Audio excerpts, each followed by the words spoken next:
Hello, this is John Zabelian, or Dr. Zabelian. I'm here to introduce a lady by the name of Bonnie Sloan, who had experience of possible cyanobacteria toxins swimming in Clear Lake right at the Austin Park.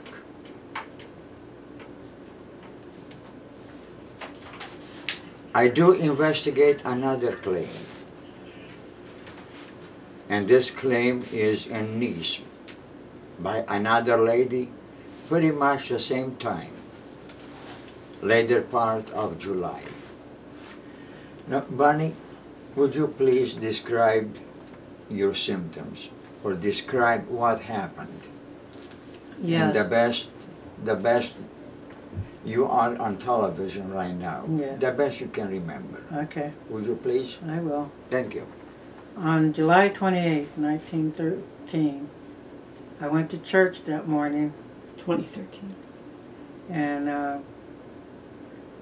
I asked my families to come, let's go swimming. So we all gathered together, we went down to Austin Park. The kids had gone swimming first. It was so hot. I went down toward the water. I looked at the water, I stepped in the water, and it was so clear I could see the rocks. I thought it was a good water, you know. And I got in the water, I went halfway, and I dove in the water. I turned around, got up, stand up. I started getting dizzy.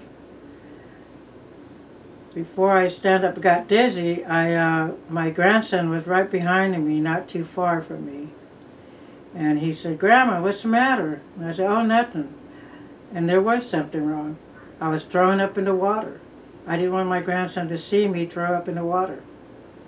And he kept on asking me, "What's the matter, Grandma?" And I said, nothing's wrong. At that moment, I stood up.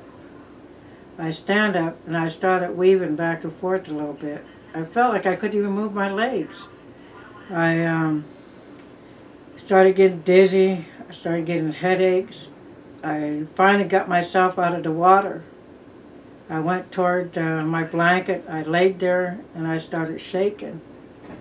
And I looked toward the dog, my daughter's dog, and the dog was like staggering, like, you know, a drunk would stagger on the street. That's what my dog looked like. So I laid down, and after I was laying down, I started to shake, and my husband said, "You're freezing. I'm going to cover you up." And I couldn't even acknowledge what he was saying to me, but he put the blanket over me.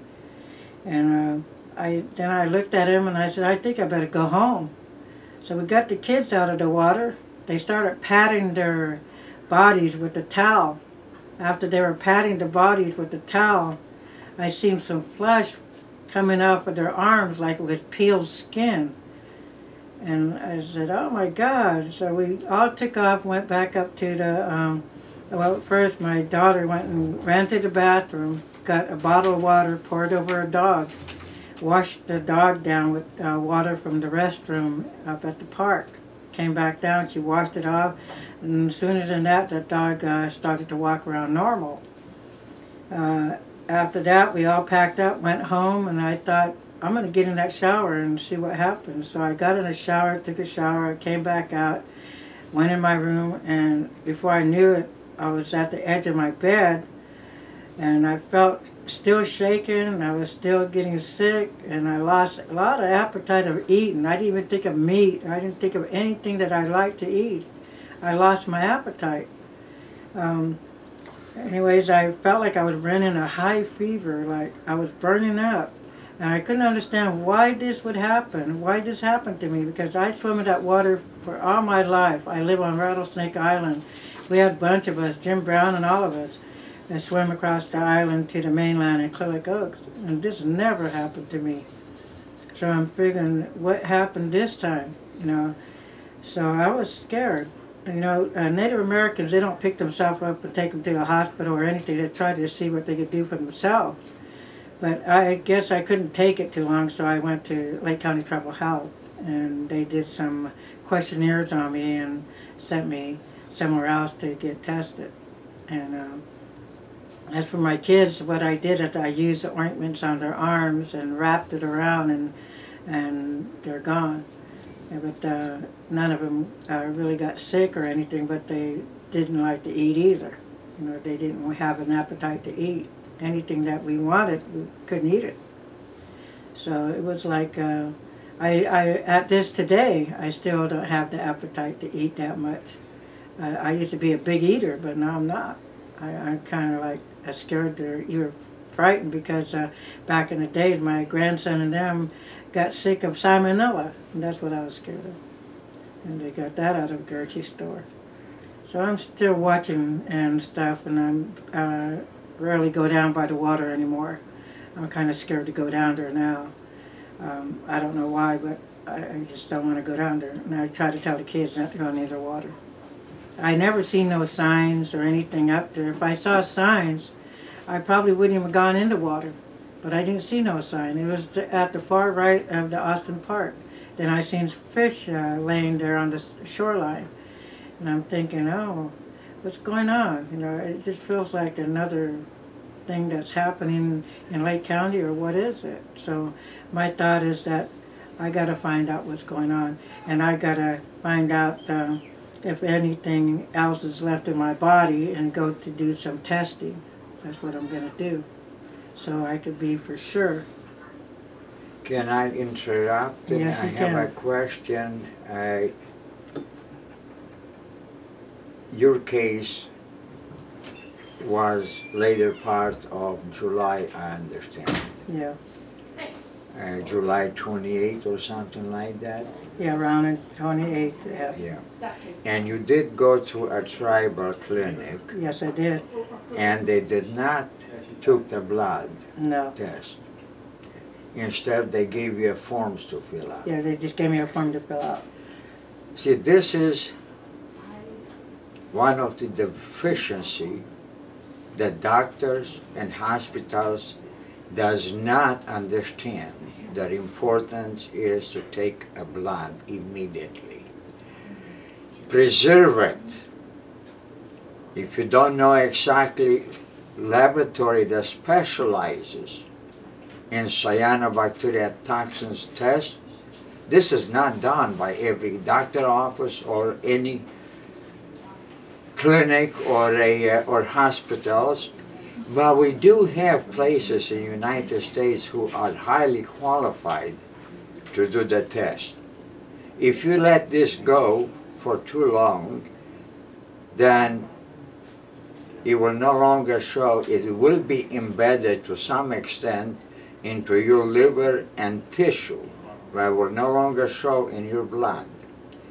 So what I'm asking is, please, doctors, hospitals, clinic, the first thing, take a blood test, preserve it, and get in touch with me or other qualified people to direct you to the proper laboratory. Cyanotoxin is not easily identifiable in the blood. It requires a special laboratory test. After you, I believe you said that while you were at the tribal clinic, and they provide you with the forms to fill out. Yes. What they have said to send that form to health department or do what? To the health department. Health department. Yeah. Did you had a chance to talk to Dr. Tate while you were at the clinic? No, I didn't. When was that Dr. Tate got hold of you? I don't remember the day that she got a hold of me. At that time when she tried to get a hold of me, I was in a clinic with my grandson in Clear Lake. And at that time I told her I was in the clinic with my grandson, and she said she was going to call me back. And I didn't have no call back. So she didn't call you back? No. There are quite a few other things, but I believe you described quite well, and the symptoms that you have, I'm very much familiar. Because the blood was not taken, I don't intend to go any farther into it. Until I investigate another case in Nice, similar description. From what you have described,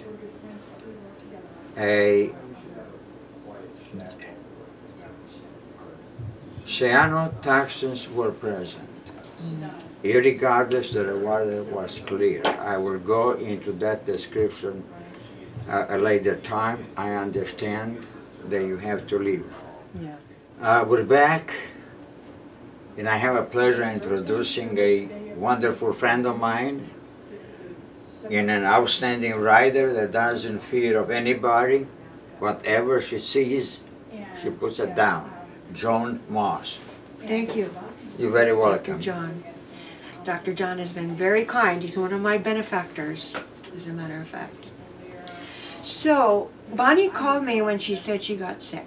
And the very next day, I went to all the departments.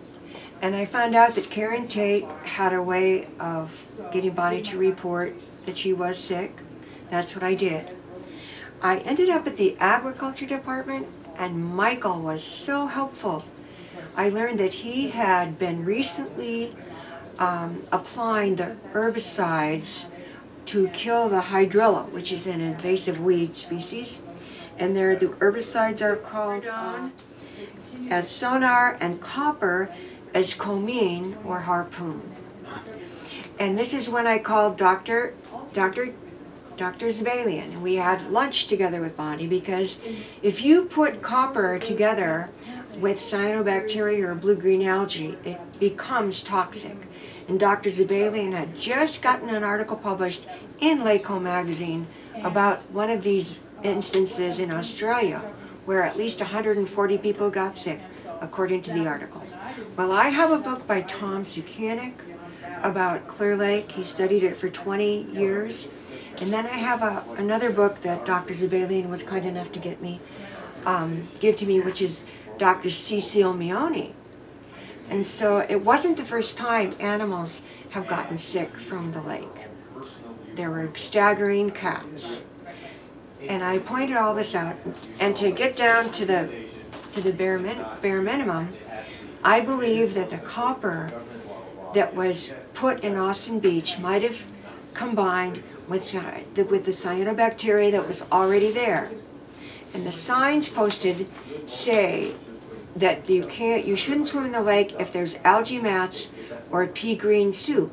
But what Dr. Zebelian told me is that there can be cyanobacteria and toxins in the water without the green mats and the green pea soup. So what I'm saying is that Michael gave me the materials about the herbicide, and I printed those in my water column, and I'm going to continue my research. I'm sure Terry will continue her research, Betsy Kahn will continue her research, and the more people that work on this, the better, because it's been very hard to get someone to actually report being sick. And Bonnie did report this. She followed the rules, and now what happens next? Thank you. The number 140 is incorrect. So I guess I make mistakes once in a while. The number in Palm Island case in Australia, it was 400 people. And some were in the hospital for as long as a month. Mostly were children. It is very well known that cyanobacteria mats, you never spray them with copper sulfide or any form of copper. Copper by nature is seriously very toxic unless it is in a solid stage. And I may go back and correct my mistake of 140 to reflect 400, and the exact title is, I believe we have Page written down. 7 of the article that was in Lako magazine. There was that one paragraph about Palm Island in Dr. Zabalian's article that he gave me. Yeah, would you read the entire title of my article? Okay, factual Correctly. information on Clear Lake water problem. That was Dr. Zabalian's article that was in Lako magazine, published in the magazine. And Dr. Zabalian sent this to a lot of state agencies. You didn't send it just to Lako magazine. No, that article I released as an article. In reality, it was an email sent to many of the state agencies in 2009, trying to give them some education. I knew that they are very poorly knowledgeable in the field of cyanobacteria. I stated then, and I will state now. In Australia, the Palm Island mystery disease affected 140 people. What you're saying was 400 people. 400 people, yes. Cyanobacteria blooms were treated with copper sulfate. Within a week, severe illness characterized by vomiting, hepatomegaly, kidney dysfunction was seen, caused by Cylindrospermopsis rasaborski. And that's from Falconer, 1994, Gupta, 1998. And that's the way Dr. Zabalian does things. He does cite. And I want to speak for Scott DeLeon that he wrote this information down to look up himself. He looked up information from Tom Zukanik's book. And he looked up what was in Dr. Mioni's foreword, an article about algal blooms. So I think we need to all work together. Thank you, Terry, for helping me.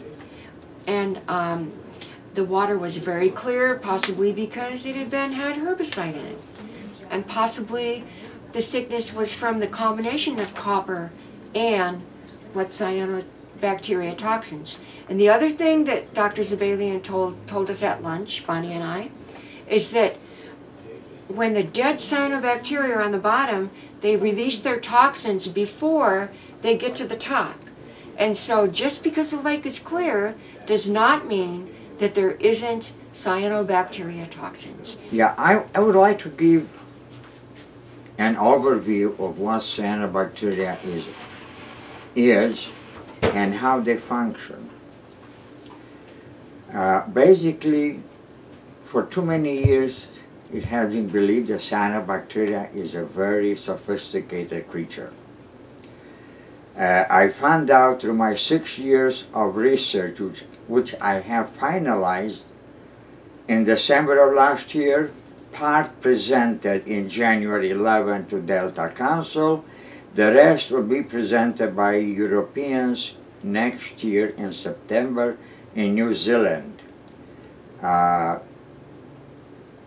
What people, in a simple words, should understand, which is the basics of all species of cyanobacteria.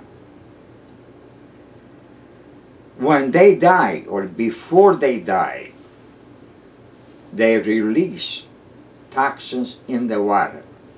They absorb oxygen and they start to float.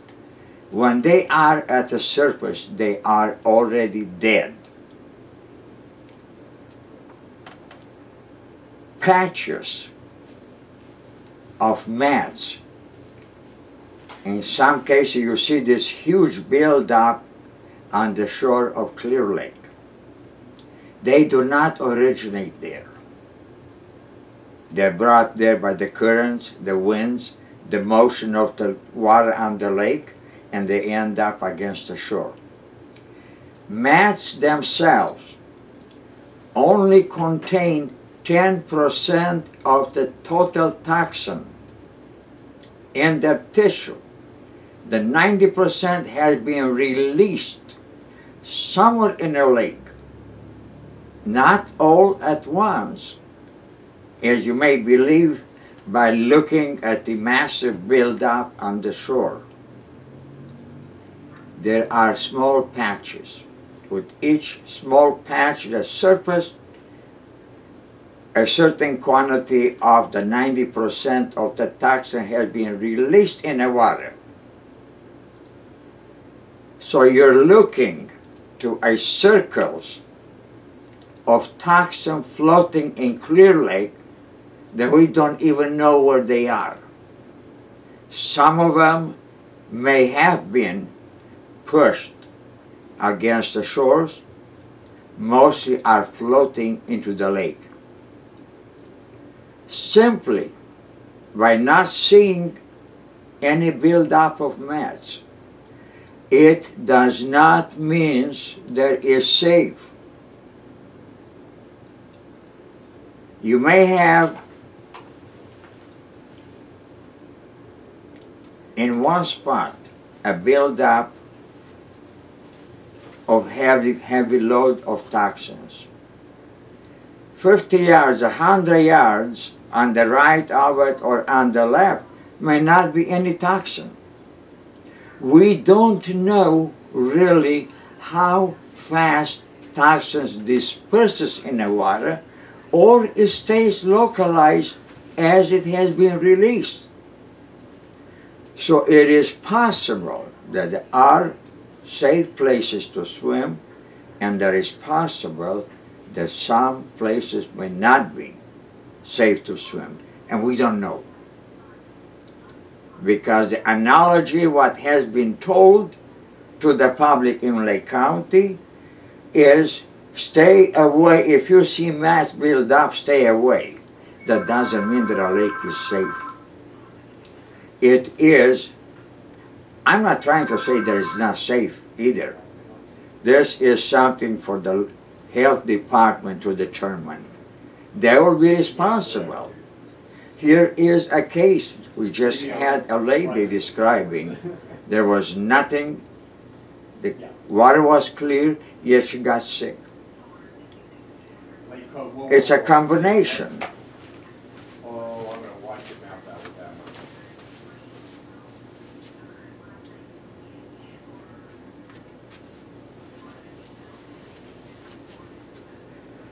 It is a combination of multiple. Early part of July, I got an information that 3 small aluminum boats in Clear Lake along the shore of the lake in Clear Lake, they were dispersing granules at night. Very peculiar. 3 small boats with tanks loaded on their boats were dispersing granules at night. I assume that they were dispersing for the algae, aquatic plants. Why at night is questionable. One possibility that I gave as my opinion is that at night the lake is much more stable, is not as turbulent as in the daytime, and the granules settles down faster in the location where they were intended. That's the only thing that I can say about it. If those granules contain any copper sulfide in it, any small amount of copper sulfide in it, they should have known. Lake County should have known that you never ever use a copper sulfide at the time when the season or the blossom of cyanobacteria is in this lake. This has been known. And health department, they never, it's very difficult to really get to the bottom of what these people know and what they don't know. When you disperse pellets or spray, copper sulfide stays forever in that water. It's not a biodegradable. It's an alloy. It doesn't matter in what form, whether liquid, semi-liquid, it is still a copper.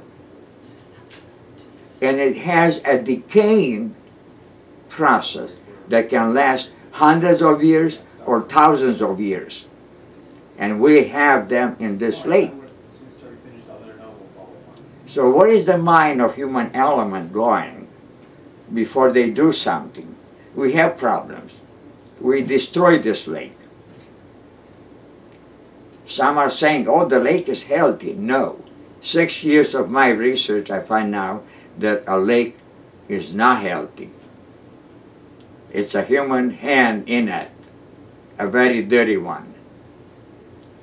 I did the test because even those experts that should have known better, I disclosed in 2009 in my article, which is present on LACO magazine, that there are no relations between sulfur, nitrogen, and cyanobacteria. It has been published by World Health Organization in '87. I documented totally through my research, not only in this lake, Clear Lake, but I did the Blue Lakes, and I did the Mendocino Lake, or Lake Mendocino, whatever the name is. Blue Lake, there are 3 sections of it. You have a section that's closer to Upper Lake, is known the Mud Lake. Then you have a center, and then you have the upper one closer to a Mendocino. In every one of them, there are cyanobacteria. Mud Lake contains 3 times more phosphorus, nitrogen is plenty in the atmosphere, than any part in Clear Lake. That cyanobacteria is not even toxic. Not even toxic. I understand why. Perhaps at some other time I will go more into the details of why. Now take a look, Mendocino Lake, or Lake Mendocino, whatever the name is, does have cyanobacteria. There is a very low level of phosphorus in that lake. But unfortunately, cyanobacteria is toxic, but does not bloom. Why? There is no nitrates and sulfates dumped into that lake as it is in ours. The runoff from all the creeks and primarily Clear Lake Oaks, one single source provides more nitrates and phosphate to this lake than Kelsey Creek, Scotts Creek, and Middle Creek together, all combined. The amount and the height of nitrate and phosphate, it is the cause, the main cause of the blossom of cyanobacteria. And when you have them all toxic in this lake and multiple, 23 species, different species of cyanobacteria in this lake. The main thing is to understand there are other reasons besides just nitrates and phosphate. You have a runoff of herbicide, pesticide. One thing we should understand and not forget, that this lake, Clear Lake, has been used as sewer for too long of a time. Lakeport was penalized about 15, 16 years ago for dumping all the sewer in this lake. Well, everything around the lake for a long period of time has dumped everything. It's not a human waste. Human waste alone will have not caused this problem. It is everything else that we use in our kitchens, in our bathrooms, washing clothing. They're massive, everything that we use are cleaning, they're all chemicals. In addition, a massive medications has been dumped. Our major runoff of phosphorus are not really coming from, actually, I tested Scotts Creek and Middle Creek is a zero runoff of phosphorus or nitrogen in this lake.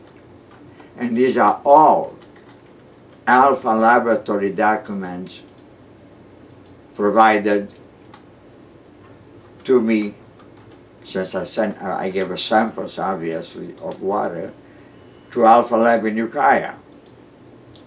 It's a fact that cannot be disputed. Our major provider of phosphorus to the lake is Highway 20. In addition, the runoff from the streets. Not from the hills, not from the mountains.